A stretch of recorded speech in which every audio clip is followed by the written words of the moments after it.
মাদারীপুরে জুলাই অভ্যুত্থানে ১৭ শহীদ পরিবারে এখনো শোকের ছায়া, ফিকে ঈদ উৎসবের রং। কোনো পরিবারে অভিযোগ এখনো তাদের কাছে কোনো সহযোগিতা এসে পৌঁছায়নি। তাদের তালিকা করে সহায়তা দ্রুত পৌঁছে দেওয়ার উদ্যোগের কথা বললেন প্রশাসক।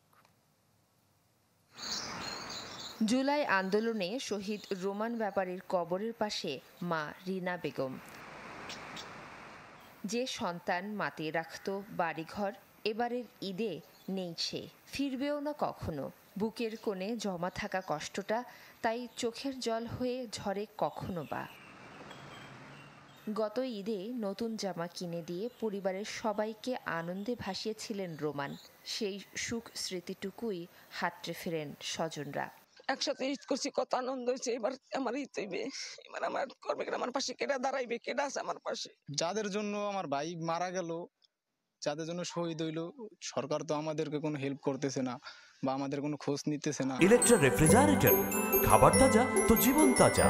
ইলেকট্রা, ফ্রিজের রাজা।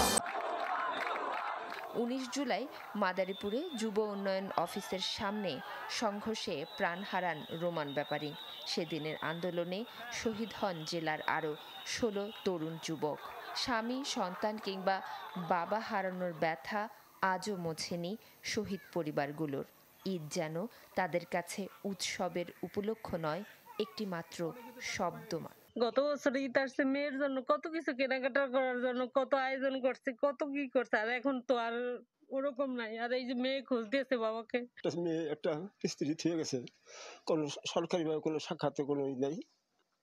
কি বলবো আর দুঃখের কথা, সবাই আছে আপনার রাজনীতি নিয়ে ব্যস্ত। জুলাই স্মৃতি ফাউন্ডেশন থেকে কিছু পরিবারকে দেয়া হয়েছে অর্থ সহায়তা। অনেকের অভিযোগ এসবের কিছুই পাননি তারা। অবশ্য সহযোগিতা পৌঁছে দিতে সর্বাত্মক উদ্যোগের কথা জানিয়েছে প্রশাসন।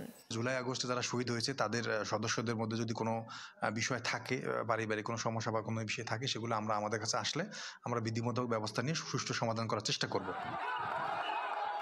বৈষম্য বিরোধী ছাত্র আন্দোলনে মাদারীপুর জেলায় আহত হয়েছেন ১৫০ শতাধিক। Desk report, channel 24।